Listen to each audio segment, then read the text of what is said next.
I'm busy loving myself, putting me first. Now that I know I deserve more, I'm busy loving myself, putting me first.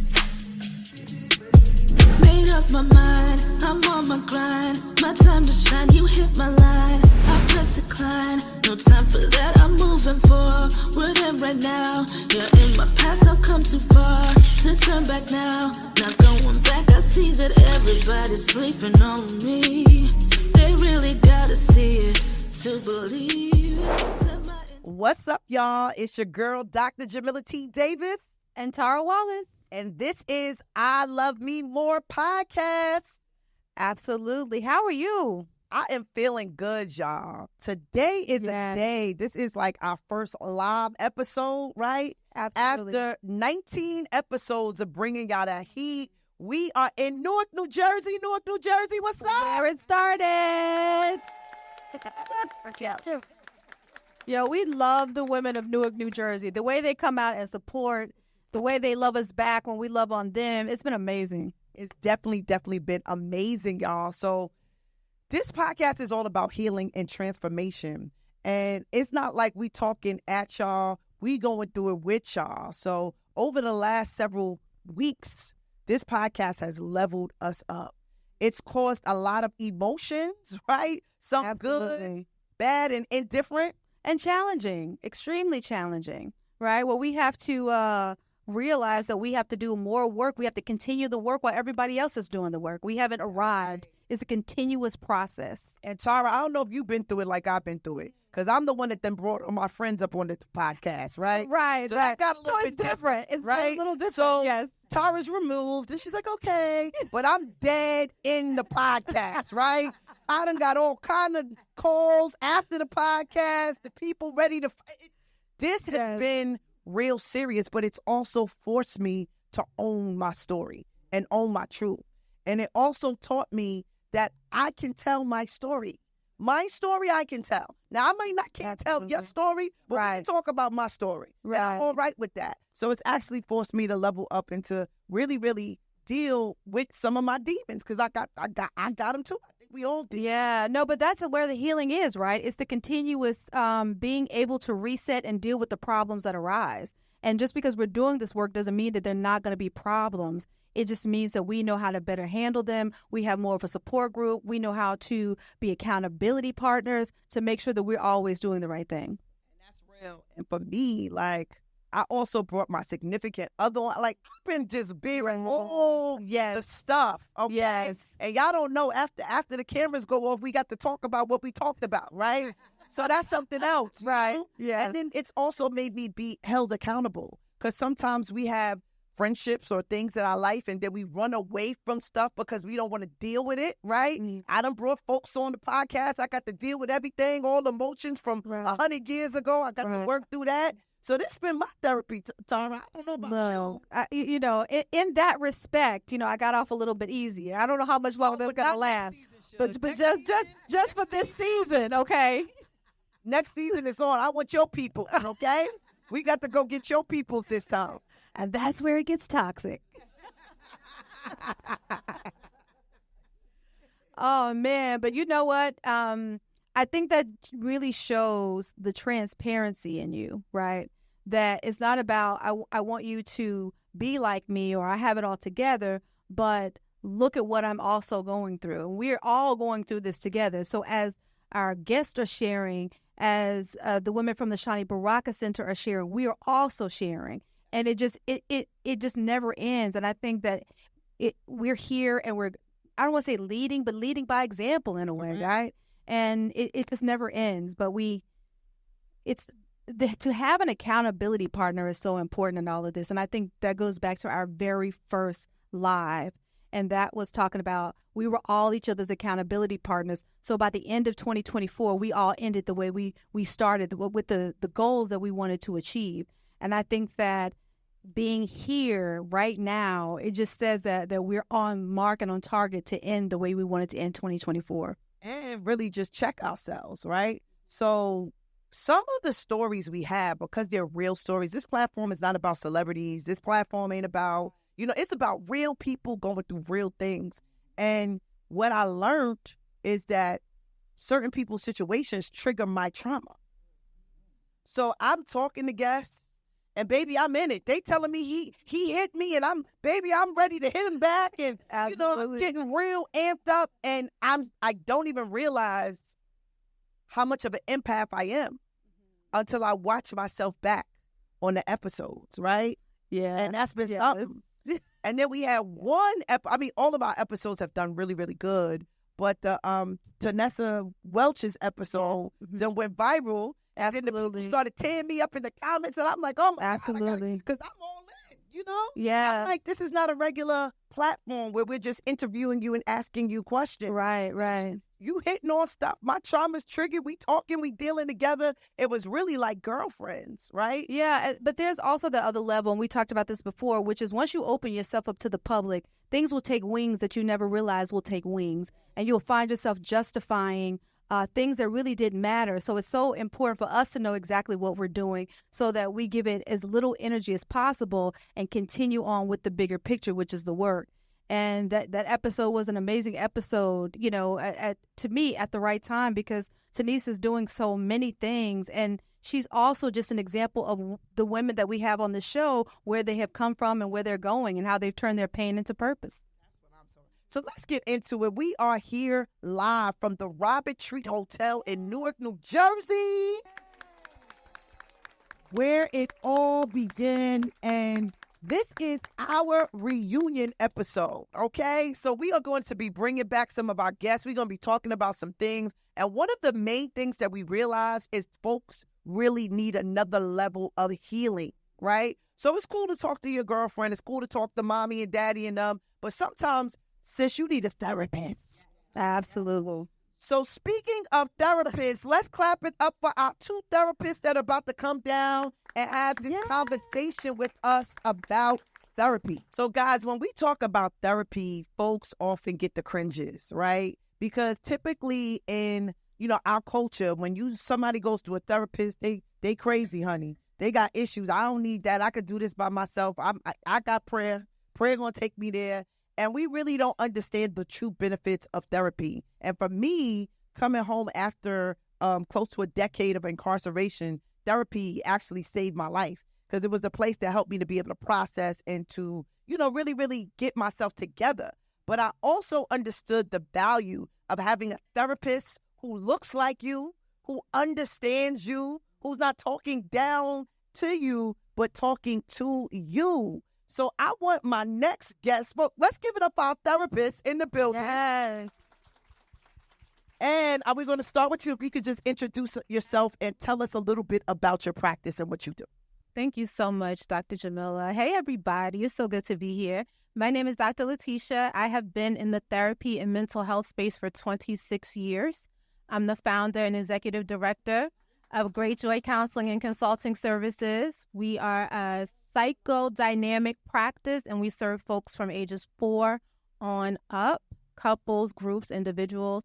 I've been in this game for a while, and so talking about mental health is something I'm passionate about, and I want to help you guys get a little bit freer today.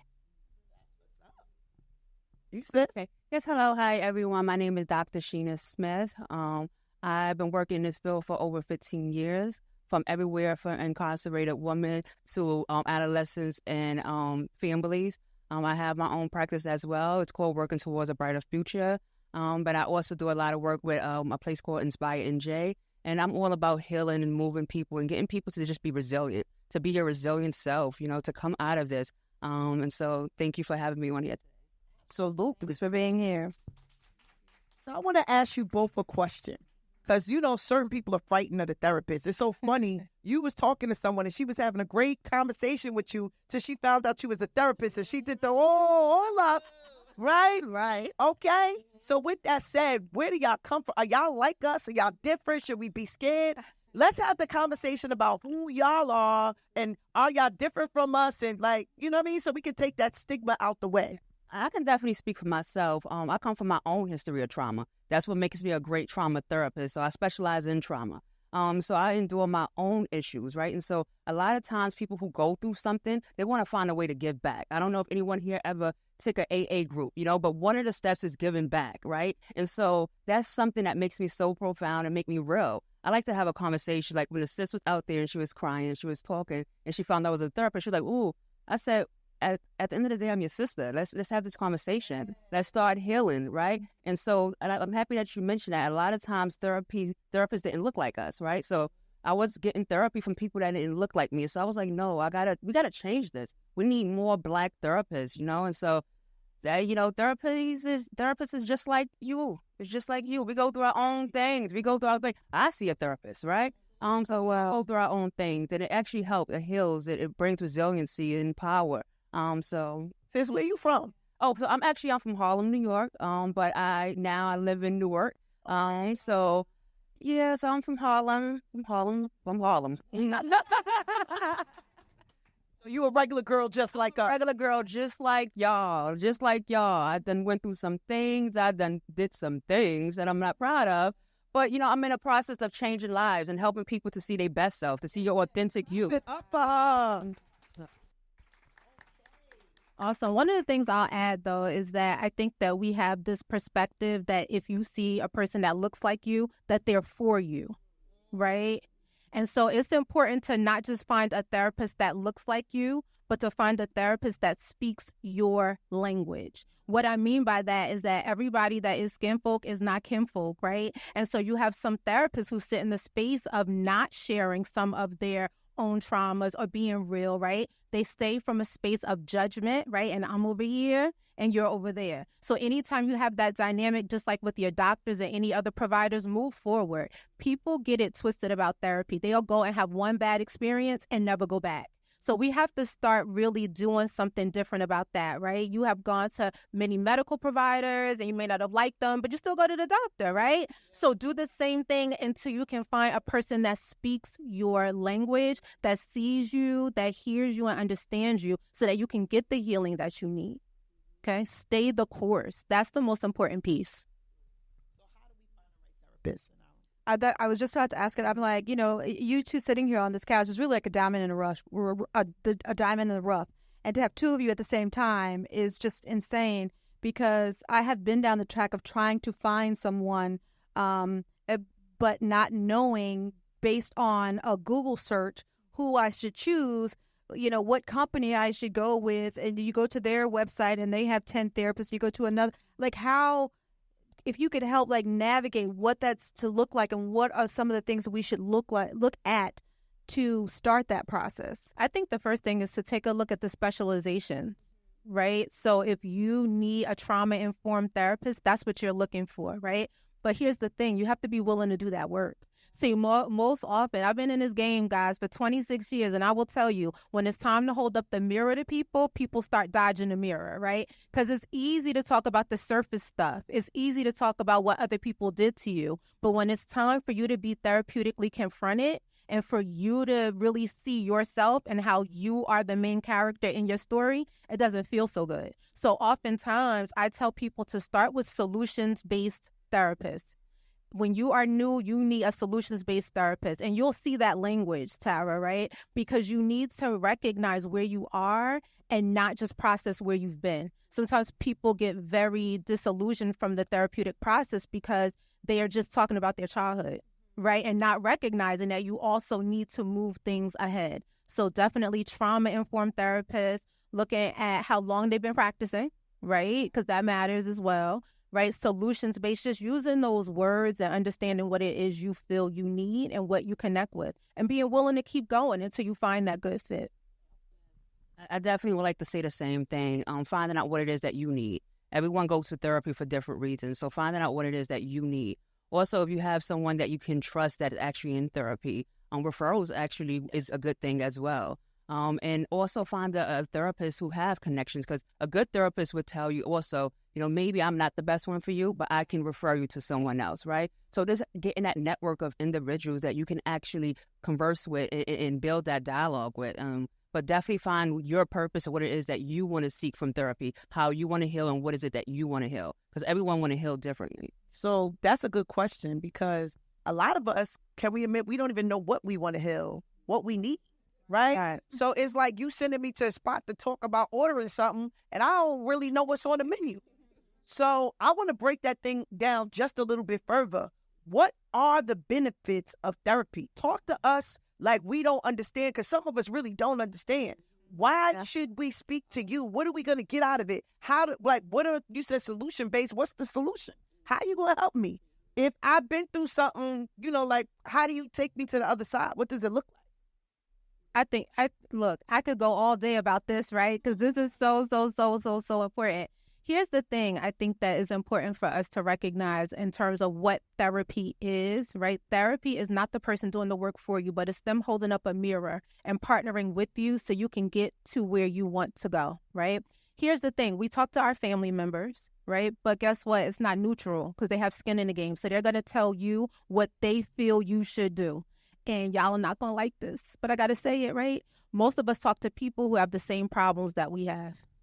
Right? Wow. You talk to people, and just because they love you does not mean that they can help you in a specific area. And so we have to be able to take, especially, as Black folks, it's like, that's our elders, we love them, etc. But when you start recognizing that you should only deal with people, your family included, with what you have in common with them, then you won't have some of these issues. Because if you look at some of the elders in your family, the truth is you don't want to exchange places with them. They may have certain attributes that you can appreciate, but the way they live their lives usually is not the way you want to live your life. That's why you're seeking help. So you have to be able to recognize that love is on one side, but how you want to live your life has to be on the other. And you have to have the courage to know that most of the people around you are not doing what you want to do. So do you have the internal courage to say, you know what, I don't want my life to look like that. Let me go talk to someone who's neutral. Let me go talk to someone who's skilled, who's licensed, who can give me an objective perspective about my life, right? So it's very important that we understand why therapy is something that matters, right? It's not about just talking to people who are going to tell you what you want to hear. That doesn't work. I also think that we are in a good space right now when it comes to therapy, because mental health, people are becoming more aware. The stigma is being broken, right? And so people are actually hungry to do some deep healing, right? To heal that generational trauma, to heal that trauma from your grandmother who raised your mother, who raised you, and now it's just a trickle-down system. So people are really eager to get therapy. And a lot of times we got to go back. We got to take care of our young self, right? We got to take care of little Sheena, right? We got to take care of little Sheena before we can take care of current Sheena. But this also having a purpose, surrounding yourself with like-minded people who's going to tell you, you know what, you're not doing that well, and maybe I can help you. So I'm going to go back to a network of people who actually can be there for you and support you and tell you what some things that's not always right. So definitely I think that, just finding a like-minded people who can help you along the way is the first step to therapy for me, the first. Now, one more question. Give me a case study, right, for somebody that still doesn't get it, because they still might say, well, why should I speak to you? Can you give me an example of, obviously, you got confidentiality, but just a example of where somebody may have started, and then after getting your services, where it helps them end? So I think that folks also need to really get the understanding, because people just keep saying therapy, therapy, therapy, tell it. But how does it cause transformation in our lives? Where would someone start, and then where would they end with the help of a therapist? Okay, definitely. I can give you a case study. So I work with a young woman when I was working at this treatment facility in Harlem. And when she came, she was already strung out on drugs. She came from Rikers Island. In order for her to, get back to her children, she had to do this treatment program. I worked with her for 6 months, and she had no idea, no purpose of what it is that she wanted from life. She was just, all she knew was the streets. All she knew was the streets. And so me being able to identify and to talk to her and not use all of these big vocabularies that actually made her say, oh, I don't want therapy, but I was more centered with her. We got her to a place where she started watching like Ayanna Razan and T.G. Jakes, and we just took our time to find out what it is that she actually enjoyed, what it is that resonate with her soul. We started doing like woman empowerment things and positive affirmations, and she started like really digging into herself and finding out, I'm more than just this disease of addiction. I'm more than just that. I'm someone. And so when she started to realize who she was, the power of questions came. So what is it that you want for yourself, right? So it was a slow journey and a slow process to decompensating things and breaking things down and find out who you are. Right. And so that may look like going back until you're 5 years old. That may look like what made you want to use drugs. That may look like who was the people you hanging around with. So the power of questions is essential to therapy, right? The power of understanding, the power of listening, active listening and rephrasing to make sure that you understand what the person is actually saying. And from there, she realized who she was. She realized her purpose. She realized that as a kid, I loved to journal. As a kid, I loved to write. But somewhere in between, I missed that. And so we found that again, right? We found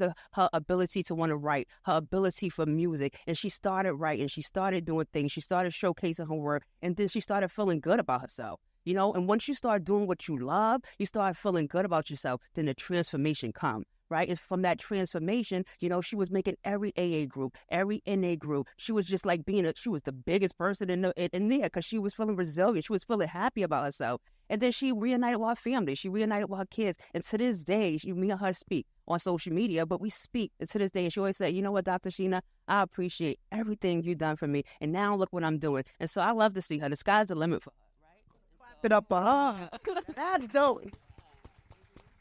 Can you give us an example? Absolutely. And I'll give a different example because Dr. Sheena's example really was about taking a person whose life really needed to transform drastically. So I'll give you one that I think may represent most of you here, right? So I work with this woman. She was an attorney, right? And on the outside, she had it all together. She was fly, y'all. You hear me, right?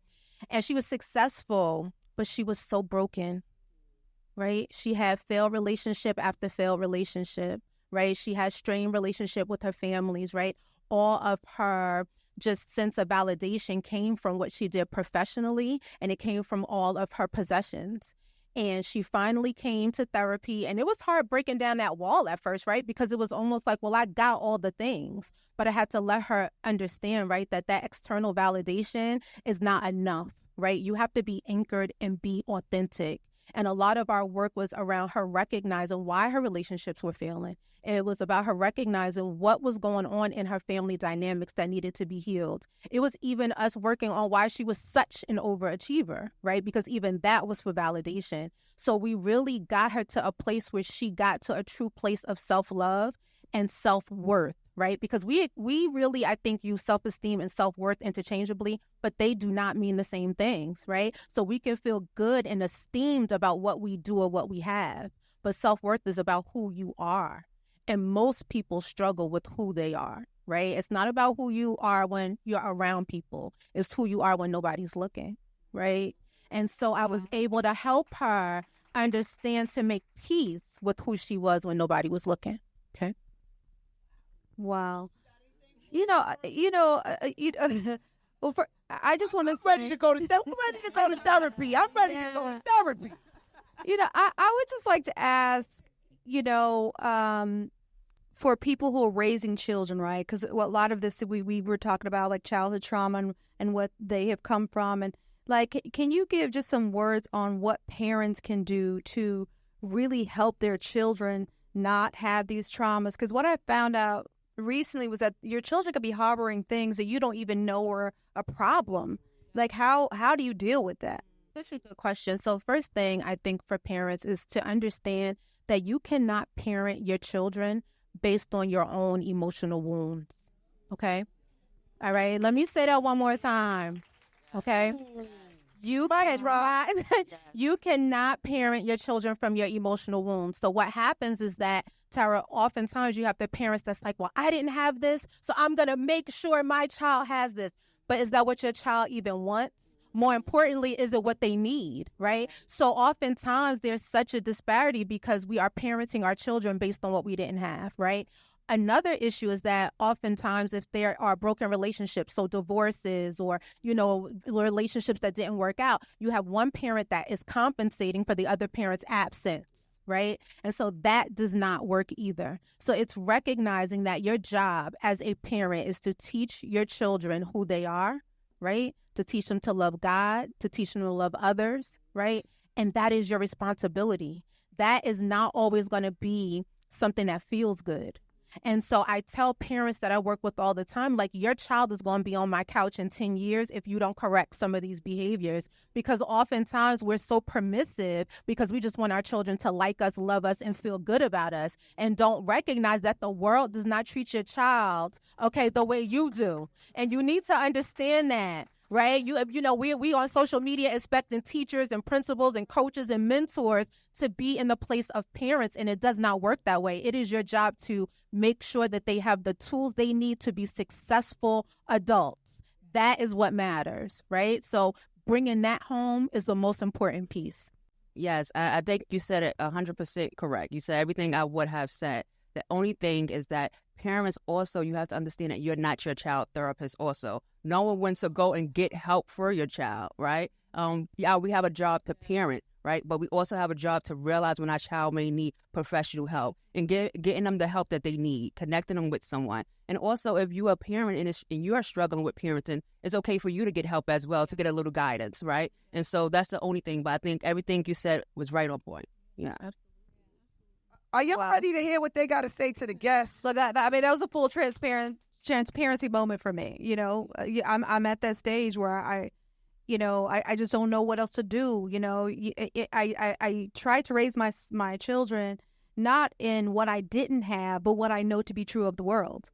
And I feel like I have come into conflict with that, and now I'm hitting a wall. And Jamila knows this. I've never had therapy, and I've kind of run from it. Whether it's the fear of looking in the mirror or the fear that, like most people may have, of feeling weak, like I got this, I can do this. And you get to that point where you realize, like, I can't do this. This is beyond now anything I know to do.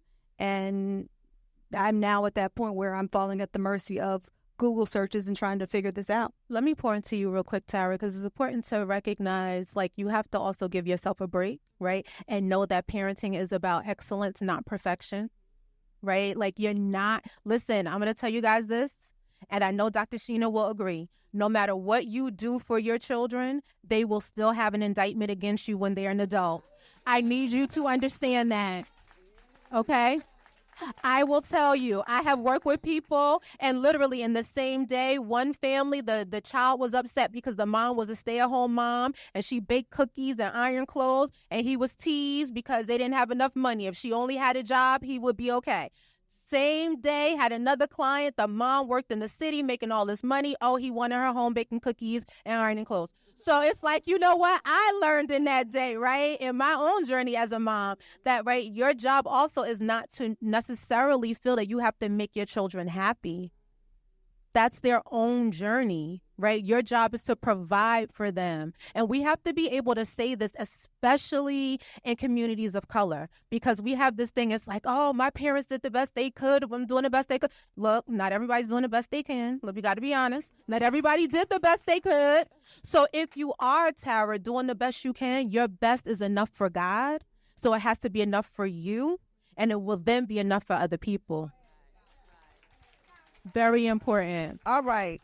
So what I think we're about to have is a come to Jesus moment. Absolutely. You know how they be like, all right, anybody ready to surrender their life over? Tara, are you ready? Because I've been trying to get a full minute. I didn't know. Are you ready to see the therapist? Yeah. Hold on. I'm ready. Are you accepting the therapist as a tool? I'm accepting this therapist as a tool. Come on, clap it up for Tara. Yes. All right. Absolutely. Stay with us, y'all. We got to pay some bills, but when we come back, we're going to get right into this reunion episode. Hello, friends. It's your girl, Dr. Jamila T. Davis, and I have a special announcement. We are finally opening up the Black Women's Lives Matter community. So what does that mean in real time? We can fellowship with you. We have this platform that we're giving to you for absolutely free. And it's a place where you can learn from other Black women just like you. And we're going to be learning real things, speaking to experts about finances, relationships, fashion, makeup, parenting. You name it, we got it in the community. It's a place that we can fellowship and also heal. We're also going to be having therapy in the community. There's a lot of things that we need to talk about to get off our chest, and we're going to do it in a safe place where we can learn from experts about how to maximize our potential and become the best us that we can possibly be. So what does this mean? It's time to click the link in our bio and join today. It is absolutely free. It costs you nothing and it will grow you so much, I promise you. So meet me in the community. You get to actually work with me this year. I'm going to be doing some one-on-ones. I'm going to be doing some group work, and it's all about leveling up. Meet me in the community. I'll see you soon. And y'all already know what it is.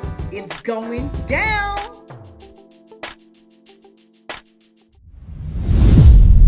Welcome back to the I Love Me More reunion, and it has been a powerful day, such an amazing day.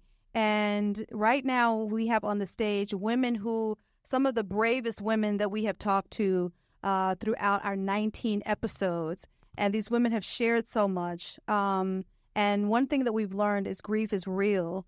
And it has even taught me a level of kindness that I need to have, a level of emotional maturity that I need to have. And I just would like for all of you guys to introduce yourselves.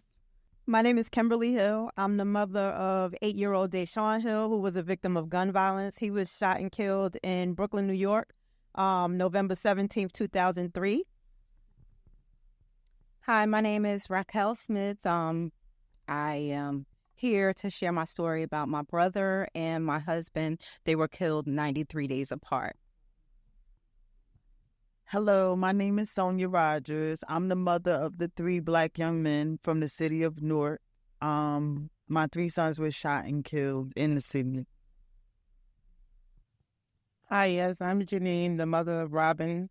Robin was murdered due to domestic violence in July of 2022. Hi, my name is Diana Thomas, and I am also known as the grief coach, and I work with some of these ladies here. Guys, we love these ladies. Give it up for them, please. Yes. So I have a question, because grief obviously is not easy to deal with, right? It is one thing when you're grieving things or loss of time or things like that, but when you're grieving something that you can't get back, like the loss of a loved one, I know that it is very, very, very deep. I want to talk to you guys about, after sharing your episode with the world, right? Because many of your episodes have gotten so many views and so many comments from other people who have experienced a similar thing. I just want to know, how was that experience for you, and did that help in your healing process? And we can start with you, Janine. Yes, after my podcast, it definitely helped me a lot.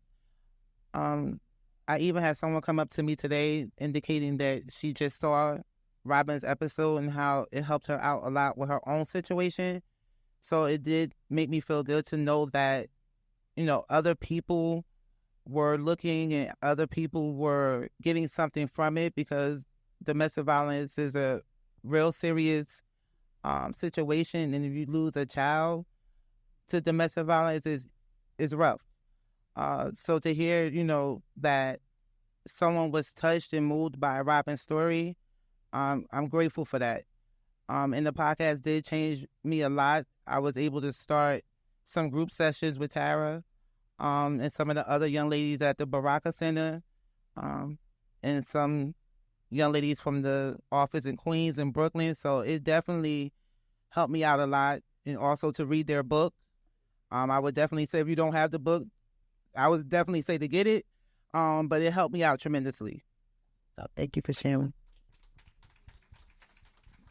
Sonia, can you share your experience? Yes, my experience with the podcast was a very good experience. It opened me up to having therapy. I've had therapy before, but therapy just wasn't for me. It honestly made me realize that my hurt wasn't in vain and I'm not a victim. And it also just honestly just made me feel better, if that makes sense. My heart is always going to be torn to pieces and shredded apart, but I appreciate you, ladies. Appreciate you. for bringing this here to my hometown because we needed this. So, I mean, it opened up a lot of doors. I talked to a lot of women. And if you think my story is something, my God, there's so many women out there with stories that's so amazing. And I mean, it's so crazy because it sounds like 3, but I've heard some incredible stories. So I remember actually being in a diner with you when your episode was released and your phone going off and you calling me like, Miller, we got another story. You got to talk to this one. And I'm like, wow. Right. It was like a network of people just beginning to call. And then when I look at the comments, they say they admire you and they look up to you, sis.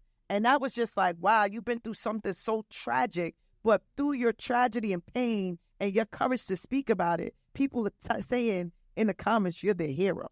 Because, I don't always think about myself. I take myself out of the box because I live in a city where it's happened. So I take myself out of the box because this is mine. But I also share it with so many other women and men here in my city because you can't be biased because everybody's hurting through their own personal trauma. Mine's just so happened to be the last icing on the cake are those 3 children. But my life started with molestation and domestic violence, losing my mother and everything else. So pain is here in a visible form. It's good. And so now, Raquel, how did you feel after sitting down with us, right? And I know you was a little nervous at first, but you got on that little love seat and you opened up and you shared so much in such a powerful story. How did you feel after sharing that story? When I got home, I was like, whew, did I say too much? Oh, wow.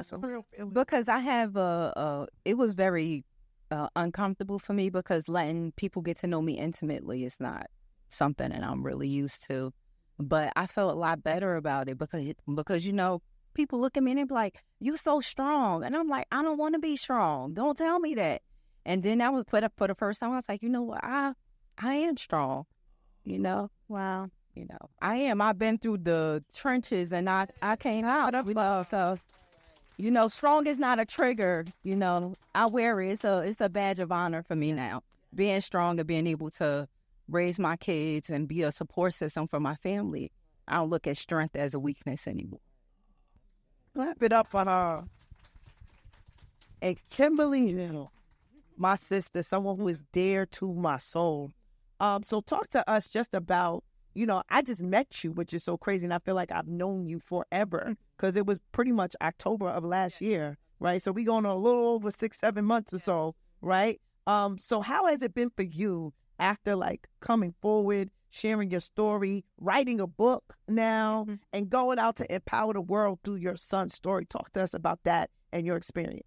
So for me, after the podcast, it was a little different because my son got killed 20 years ago. So for 20 years, I've kind of been suffering in silence because nobody understands. Nobody can relate to what I'm going through or how I'm feeling.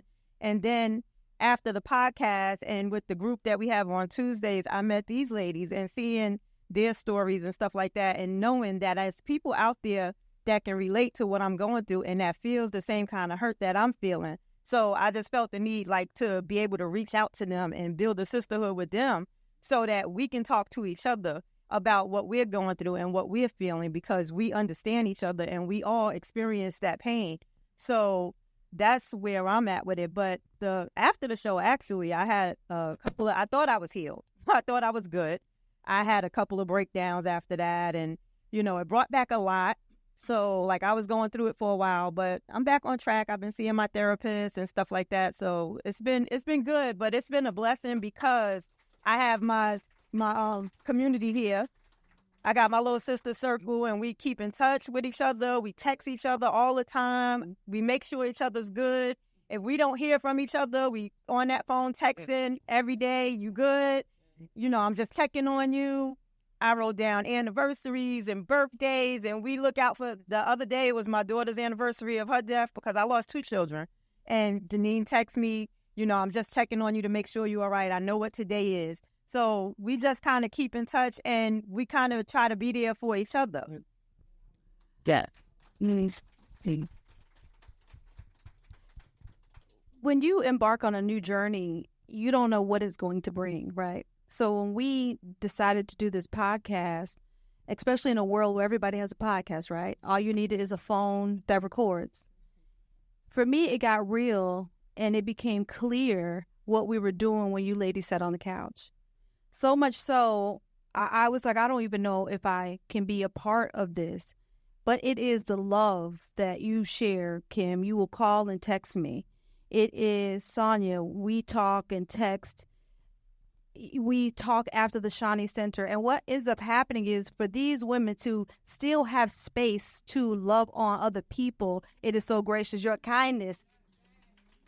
And it just becomes so much clear that it's not just a podcast, right? It's more than that. We have a greater responsibility. And I think them sitting on this couch makes it that much more serious and important to us, that it's not just a podcast.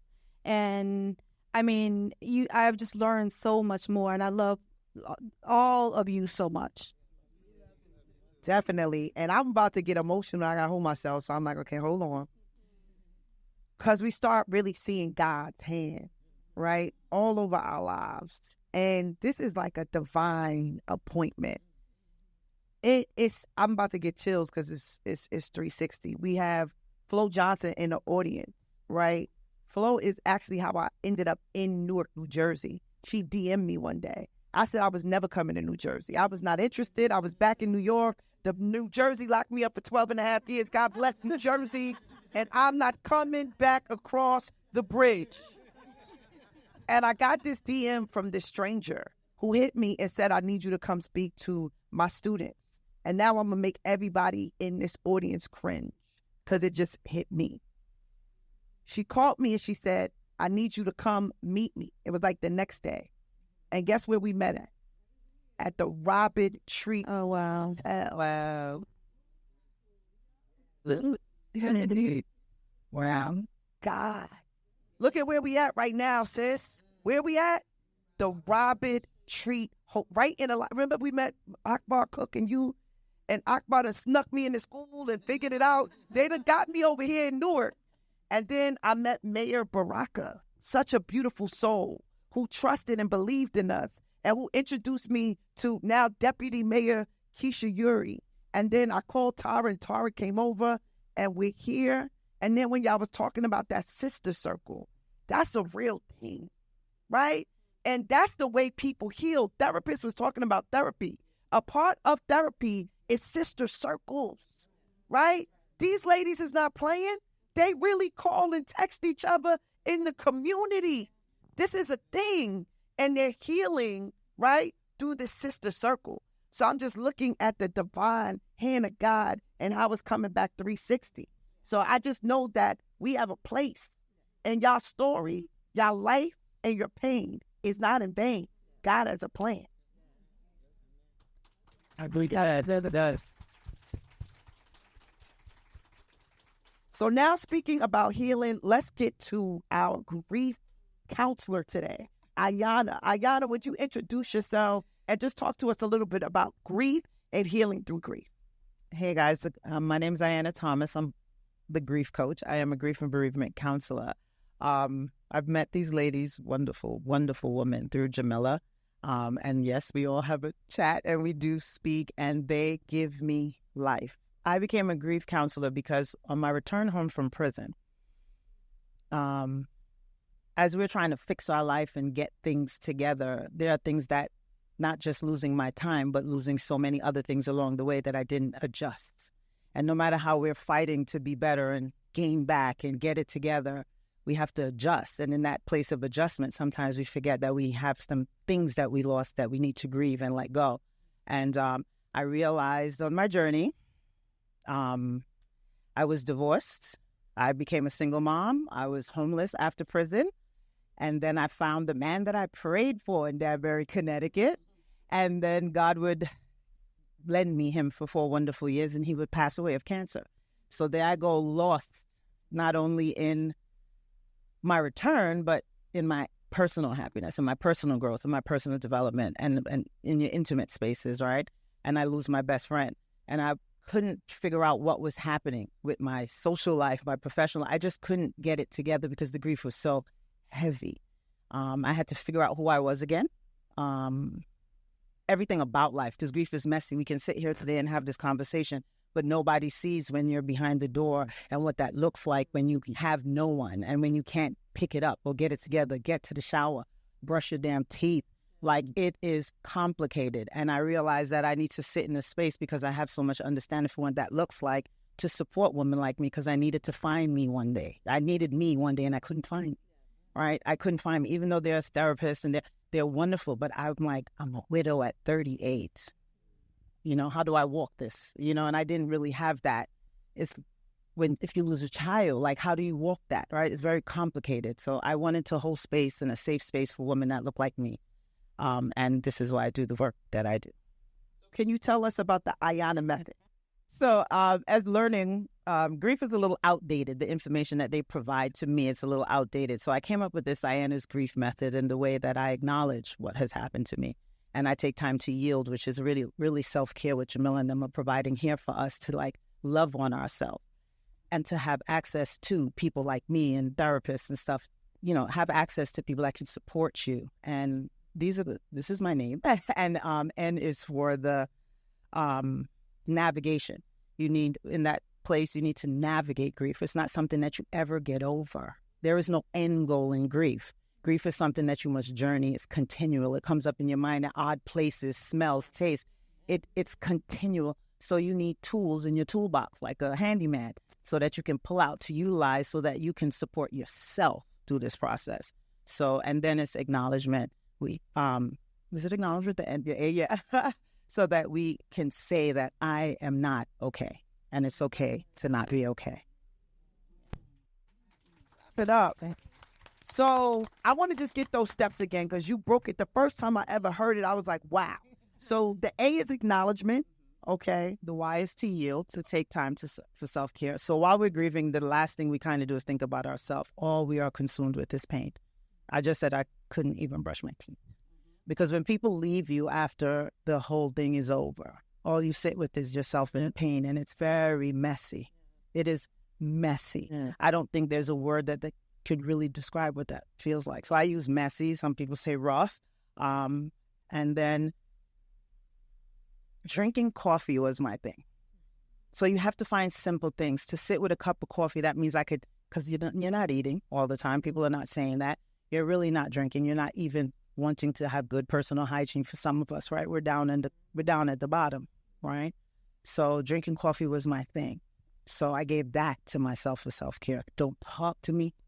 Don't look at me. Don't do anything until I finish having my cup of coffee, right? So that was my way of taking care of myself and giving myself access to people. I had to get therapy. No one loses a husband and think they can just wake up the next day. That changes your life financially, emotionally. It changes the future, all your goals. So I had to have access to care. And, I messed up my name, A1. And navigate. So when I say to navigate, it is to have tools, which is we think that to help us, anxiety is a big thing. A lot of us have anxiety. How do we come off the roof that I say that we were ready to jump off? Do you have a person that you can contact? I used to have someone that has to count down with me, right? I was a person. You have to attach yourself, and that's a tool to help you navigate. So what does that look like for you? By you guys connecting to each other, you help each other navigate this thing, right? So you have a tool in your toolbox. And not all the time those people are the ones that are going to work for you. So what is the other tool you have in case something happens, right? So arm yourself. Be ready for this war, because that's kind of what it is, right? So have your tools and your weapons out, because this thing comes to seek and destroy. It doesn't play. Grief does not play. And acknowledging that you are not okay and acknowledging when you need help is important.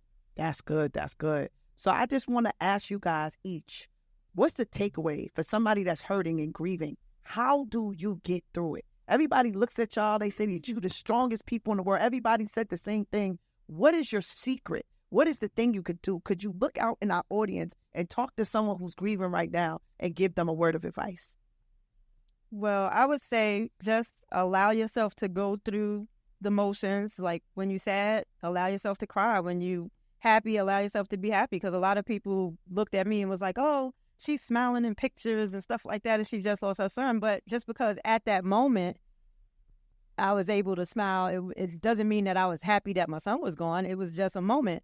It's like a roller coaster. You have your ups and your downs, and just allow yourself to go through those things and build a sister circle of people that understand what you're going through, because sometimes people don't want to hear it. They're like, oh, you're so depressed, and we don't want to hear that all the time. And then a lot of the times people alienate you because they don't know what to say and they don't know how to act around you. So it gets really rough, and it gets lonely and dark. So just build your community of people that understand, people that you can rely on to support you through it, and just allow yourself to feel the emotions and go through it. And I mean, you'll be all right eventually. Well, I haven't healed. And I'm just going to be really honest about it. I don't think that I would ever heal. I think that I'm just a body here that's dealing with what I have to deal with. I appreciate the genuineness that has come into my life. That's why I'm still living. There are days that you young ladies just took everything and expressed it. There are days that I don't want to be here. But because I live here in this city and my name is Sonia, I don't think that is fathomable for me to do anything to myself. So I have to live this day. The dates are every day. It doesn't matter a year. Years doesn't change for us. Everything is the same, even with marriages, and everything is the same. There's not a death, there's not a loss that doesn't hurt. Just because you've buried children a husband or a child or a sister or a mother doesn't mean that my purpose is much more than someone else's. So, as I stated, I'm just a body here, and I appreciate you two women for allowing me to express that, because I wasn't trying to express that, because people look down on you here in this city. They talk about you and they ridicule you and they kick your back down. And so when I came into circumference with other women that wasn't from here, that made me feel better. On top of, I have women here that do love me, and they're in this room. And they're in this room, and, it's sad when you can't do what your mind tells you to do. My mind said walk in front of a bus. I couldn't do it because I know it hurts. My mind said don't get up. I wasn't coming here today because I couldn't come here today. I thought about Jamila and Tara all day. She's the reason why I'm here.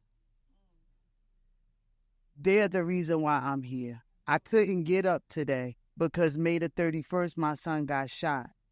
And I have to live with May the 31st all the way up until June the 21st because I took him off of a respirator. So my life is just a little bit different, and it's no better than any of these women. It's just, I feel like 2 of my children should still be here if I wasn't so. And I was selfish enough to call my son, and they killed my son. So I have to live with that every single day of my life. I walk that. My oldest son, I'm the same person that brought him in this world and the same person that took him out. And I have to live with it. My baby, Christmas and New Year's will never be the same for me. And like you said, it drains people, but I have to live with this. I have to talk about this amongst myself in a bathroom, in a mirror, because that's who I talk to. Because you can't pick up a phone and really call too many people because you don't want to spiral down their day. So you have to deal with that with yourself. And looking at a mirror at yourself, and for the person to look back at you, I had that happen. It's scary. It's very scary because the person that looked back at me was torn, broken, battered, abused, and I thought I was so pretty. You are. You're very good. And can I share with you something? Did you see this retreat that's happening today? Did you think it was nice? You liked it? You're the reason. Let me tell you something. After I sat and I listened to your story and I heard you tell me that you lost 3 sons and that you wasn't going through any kind of real therapy, I realized I had an obligation, if I called myself your friend, to make sure I didn't just have a conversation with you and, baby, here, let me just pat your back and tell you it's okay, because that's not enough. You know what I mean?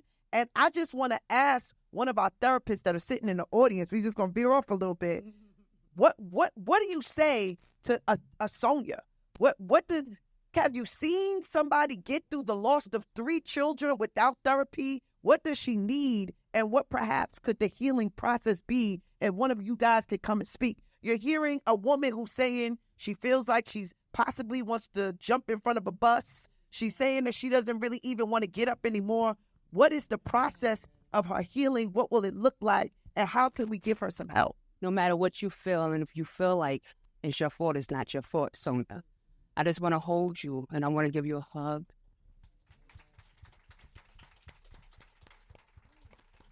I want to let you know, Sonia, that the first step to healing is crying, baby. And that's what you're doing right now. I just want to hear your story, and I want to help you make sense of your story. I want to let you know that I'm here for you. You're beautiful. Yes. All right?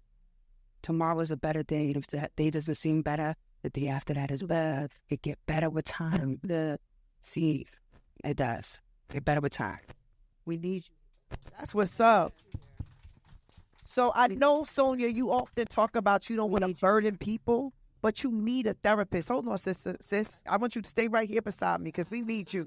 This is what I know. This is when we say we need the community in the village, because we know we can't do it alone, right? The sister circle is cool, right? The grief counselor is dope because now we have tools. These are different forms of tools. But when we talk about therapy is a real thing. And when you talk about not wanting to bother your friends all the time, right? You know who you're supposed to bother? The professional. Hey, what up? Because that's what you're here for. I'm here to listen, and I'm here to listen to you. I'm here. If I needed, my feet was hurting, I could go to the massage therapist. Because that's the people that's supposed to help me, right?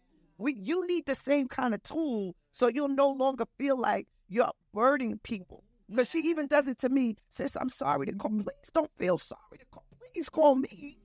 And I don't want you to feel like that anymore. But you also have to go through steps. Because this is someone who said she's been molested. Someone who's gone through domestic violence, who's lost 3. How do you make sense of any of this? How do you, and you just heard her, she's still blaming herself. It's not your fault. It's not your fault, Sonia. It's not your fault. None of anything that happened to you is your fault. And so this is why therapy is important, because it helps you make sense of understanding that nothing that happened to you is your fault. All right? It's part of your story, but it's not your full story. Okay? All right, clap it up for the therapist. Thank you for coming up. And Sonia, you already know your city loves you, right? They are now willing to provide full financial responsibility for your therapeutic services, right? Clap it up for that. We love you, Sonia. And then now it's just up to you to take the steps to get it with someone who looks like you, right? Someone who identifies with you, someone who's from where you're from and can see and feel and understand so that you can go that next level. And we're going to continue to check in with you. Anybody that is watching us, if you have not already, join the Black Women's Lives Matter community. It's absolutely free. They are there in the community and they can speak in the community. And last but certainly not least, Janine, what advice would you give somebody who's going through, and what can they do to get through a tragic circumstance? You know, that's a good question. I can't even answer that question because me myself, I don't have therapy either. So I'm definitely going through moments where I'm up all night, where I'm, crying all night, wishing I was there for my daughter. Had I would have been there, she wouldn't be gone now, and different things like that. So, and right before my daughter passed away, it was my mom a year before that, so I buried them together. Then I was a witness to a friend being murdered. So I have a lot of different emotions and different things going on, and it seems like a battle out of control. But what I do know is Lately I've been, it's been a year now, I turned my life over to God. I've been praying more. I don't go out anymore. No drinking, no smoking, none of those things. I gotten sick, for the past 7 or 8 months now. They believe because it's stress related, because I have so much going on. It's like one person is passing, then this person is passing, then this person, and it's been like a circle out of control. So I'm not too sure really of how to handle things. I know I pray a lot, and prayer does help because it does make me feel better. And then I'll reach out to my sisters here. Kim, she's been amazing. I'll be reaching out to Kim like, I'm going through it. Kim be like, she holds me up. So I'm like, all right, And then I have other kids. My 7-year-old, she prays with me. She's like, I feel like she's like anointed. She's so spiritual at 7 years old. So I know by looking through her, I have to stay, I have to stay alive. So for you two, we are going to make sure, okay, if I got to pay it out my pocket, that we get you therapy as well, because we can't just have y'all come bare y'all souls to the world and still not receiving the healing that you need.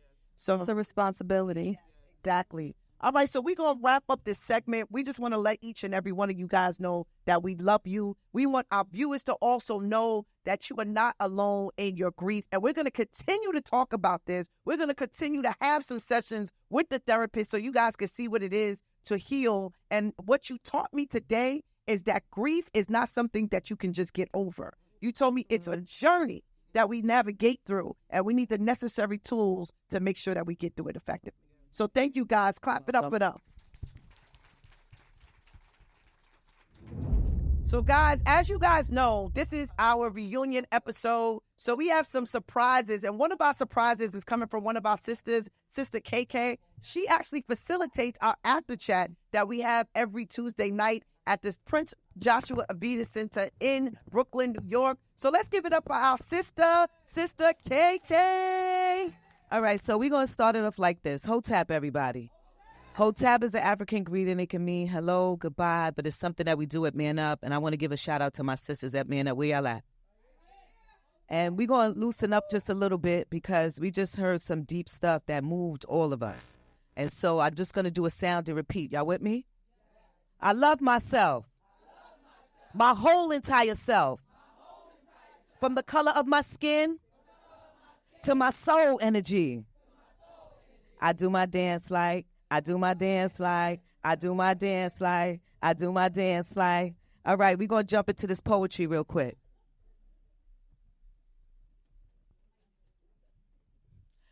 To my Black Women's Lives Matter sisters, where y'all at? I said to my Black Women's Lives Matter sisters, where y'all at?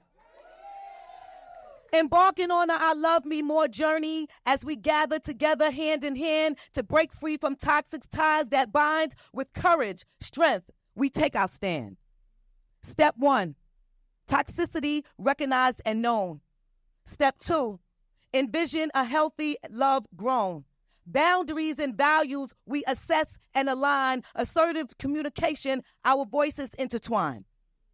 Step 4, set boundaries. Communicate with grace. Step 5, seek support in each other's embrace. Self-love and self-care, our daily creed. Emotional and physical detachment, we heed. Step 8, growth embraced. Healthy bonds we create. On this magnificent journey, our destinies await. God's gift is within us since the day of birth. Divine purpose and blessings, our intricate worth. Suffering ceases when our gifts we employ. Let me be clear. People suffer when you're not operating in your gift. We have the ability to make the whole world shift. Black women lives matters. I said Black women lives matters. Let your light shine, ignore the hate and soar. With love, unity, and unwavering belief in each other's strength, we find sweet relief. Together, hand in hand, we rise, explore. I love me more. Come on, sis. I said, I love me more. This journey is forevermore. May our hearts be open, our spirits align. On Tuesday nights, we are walking this path, our destinies combine. To my sisters, I said to my sisters, our journeys may be different, but it's all connected, respected, our positive vibes, affections. Black women's lives matters. I said Black women's lives matters. Let's soar in love, in unity, in faith forevermore. And remember, everything isn't for everybody. With love. Thank you so much, y'all.